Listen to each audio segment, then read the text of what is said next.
안녕하십니까. 이유군의 주식사냥, 우주사냥의 이유군입니다. 자, 오늘은 새벽에 급하게 방송을 켰는데 10월 추천주, 공략주 말씀드렸던 종목군들에 대한 기초 분석을 좀 하면서 현재 시장의 흐름들을 간략하게 짚어보는 시간을 좀 빠르게 가져보도록 하겠습니다.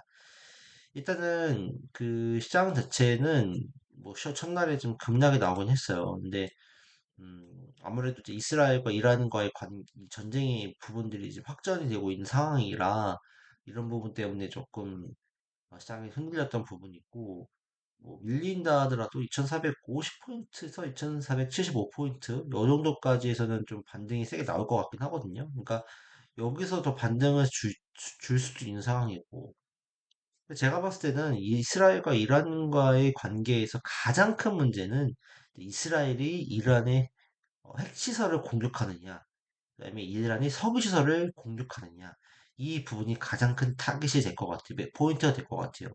그렇지 않는다면, 일단은 뭐, 전쟁이라는 것들이 좋지 않겠지만, 일단은 큰 영향은 없을 것 같긴 하거든요. 근데 만약에 이란의 핵시설과 석유시설을 공격을 한다면, 그때부터는 이제 더 미국이 강력하게 개입을 해야 될 거고, 또 유가의 급등이 지금 우려되는 상황이고, 지금 이미 뭐 유가가 급등을 하고 있지만, 중동 정세 불안으로 인한 어떤 경기 위축에 대한 부분들까지 우리가 염두에 대는 상황이고, 인플레이션까지 자극될 수 있는 상황이기 때문에 좀 단기 단발성 하락이 좀 이어질 수 있는 상황입니다. 그러니까 그 부분들은 이란의 핵시설을 공격하고 하거나 석유시설을 공격하거나 이 부분들을 꼭 한번 체크를 해주시면 좋을 것 같고, 그 다음에 이제 오늘 이제 한국 시간 오늘 밤 늦게 나오는 이제 그 고용 보고서에서 이 경기 침체가 결국에는 어, 이어지는 것인지 이제 그 부분들을 한번 체크해 볼 필요가 있을 것 같고, 일본의 이제 이시바 시게루 총리 신임 총리는 어쨌든 당분간 금리 인하는 금리 인상은 조금 무리가 있다라는 취지의 발언을 했기 때문에 그 부분들은 뭐 스무스하게 넘어갈 것 같고, 그러니까 이 부분이 결국 엔케이 트레이드에 대한 청산을 자극할 수 있는 거 아니냐는 부분이었는데 그 부분까지는 안 될 것 같고요. 그다음에 우리나라 같은 경우는 이제 금투세에 대한 부분이 이제 오늘, 이제 한국 시간으로 오늘이죠. 4일날, 어, 유예 또는 폐지, 이제 폐지에 대한 분위기도 굉장히 강력하게 제기가 되고 있기 때문에, 국내 시장도 일단 조만간 반등 자체가 세게 나올 수 있겠다. 다만, 이제 이스라엘 전쟁이나 부분들, 그 다음에 미국의 고용 보고서, 이 부분들 좀 체크해 볼 필요는 있겠다라는 생각이 듭니다. 그래서 어쨌든 간에 이런 조정 시에는 여러분들이 좋은 업종에 있는 것들을 잘 잡아놔야 될 것 같고, 특히 힘이 있는 종목군들을 잘 잡아놔야 된다 생각이 들어요. 제가 일일날 말씀드렸던 종목군들 다행히 좀 강하게 움직였던 종목군들이 많이 있는데, 특히 이제 바이오다인 같은 경우는 강하게 움직였어요. 그래서 일단 남은 종목군도 못 올라간 것도 있지만, 뭐 중간중간 뭐 손절을 하거나 뭐 이렇게 이어지긴 하겠지만, 일단은 홀딩을 해보는 전략이 나을 것 같고, 일단은 기술적 분석 상으로 먼저 바이오다인, 이 바이오다인 같은 경우는 이제 그 자궁경부암의 WTO 허가 이슈라든지 로쇼의 기술 그 진단 그 키트, 자궁경부암 관련 키트에 대한 어떤 로열티를 받는다는 이슈로 인해서 지금 이제 로열티가 들어오는 거기 때문에 당연히 매출과 영업이익이 좀 급상승할 수 있기 때문에 일단은 뭐 상승에 대한 흐름이 연출될 것 같아요. 근데 일단은 세력들이 좀 강한 것 같아요. 왜냐면 투자경고나 뭐 단기가도 다 피해놓고서 이렇게 올리는 거 봐서는 상당히 단기간 내에 올릴 수 있는 의지가 있다라고 봐야 돼요. 의지도 있고 여지도 있다. 그렇기 때문에 제 개인적인 생각으로는 2만 한 700원이 안 깨진다면 홀딩하는 전략이 맞고, 내일 뭐 오늘이죠. 오늘 뭐 음봉이 이렇게 나온다 하더라도 5일선을 안 깬다면 저는 매수 해볼 만한 타이밍이 되지 않을까라고 생각이 들기 때문에 바이오다인 같은 경우는 좀 강력하게 홀딩을 해봐야 될 것 같다라는 생각이 듭니다. 그 다음에 한올바이오팜 36,750원이 깨지지 않는다면 일단 추세적으로 일단 상승 추세이기 때문에 일단 이 36,750원이 안 깨진다고 하면은 좀 들고 가는 전략, 깨지면 손절하는 게 맞을 것 같아요. 일단은. 그리고 한 번 더 이제 내가 아깝다 하시는 분들 35,150원. 여긴 깨지면 일단은 도망가야 됩니다. 일단은 참고해 주시고요. SK바이오팜 같은 경우는 그냥 홀딩해도 상관은 없는데 98,300원 이것만 좀 깨지지 않는다면 좀 홀딩해서 들고 가면 되겠다. 여기까지 오더라도 바닥을 잡으면서 다시 올라갈 수 있기 때문에 혹은 여기서 이렇게 뭐 내일이라도 강하게 또 급등할 수도 있기 때문에 이 부분들은 주목해 보시면 좋겠고 컴투스 게임 관련주는 나쁘지 않을 것 같아요. 넥슨 게임즈, 뭐 W 게임즈, 웹젠 이런 것들 컴투스도 기술적 반등 구간이기 때문에 일단 얘도 좀 더 상승으로 보면 되지 않을까. 여기까지는 더 볼 수 있지 않을까라고 개인적으로 생각은 듭니다. 그냥 홀딩 하시면 될 것 같고 웹젠 웹젠 같은 경우는 21선 빨간선 위에 올라탔기 때문에 더욱더 의미가 있고 얘 같은 경우는 이제 16,700원 정도 안 깨진다고 하면은 들고 가도 괜찮지 않을까 생각이 듭니다. 자유주행의 뭐 넥스트칩 넥스트칩이나 이런 거는 넥스트칩은 조종시 매수하는 관점도 괜찮아요. 그래서 장중 음봉 나왔을 때 혹은 이제 우유선이 살짝 꺾였을 때 이때부터는 이제 매수하는 전략이 좋을 것 같아요. 분할 매수하는 관점으로 본다고 했을 때 괜찮지 않을까라고 생각이 들고요. 자율주행에 대한 부분은 이전 영상에서 말씀드렸지만 4분기 때는 강하게 이제 모멘텀이 나올 수 있기 때문에 그 부분들은 좀 여러분들이 꼭 체크를 해보시면 좋을 것 같아요. 그다음에 강한주로는 이제 라이프 같은 거는 좀 강하게 올라갔잖아요. 그러니까 이런 종목군들도 이제 조정시 매수하는 관점이 여전히 유효하다.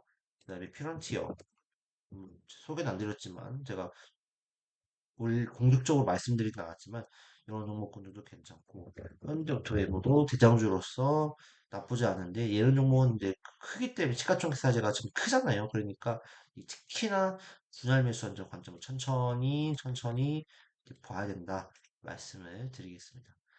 그 다음에 화장품 관련주는 LG생과 중국 경기 부양책 이슈가 있기 때문에 또 중국 연휴, 뭐 관군제 이런 이슈 때문에 조정이 나오더라도 35만 7천 원만 안 깨진다면 그냥 홀딩하는 전략을 쓰자라고 말씀을 드리고 싶고요. 그 다음에 PSK 홀딩스, 테크윈, 예, PSK. 반도체 같은 경우도 많이 떨어졌기 때문에 삼성전자가 좀 뭐라 빌리거리고 있지만 소부장 같은 경우는 좀 괜찮긴 합니다. 그러니까 물론 뭐 추세적으로 치고 올라갈 수 있는 그림은 아니고 이런 그림은 아니에요.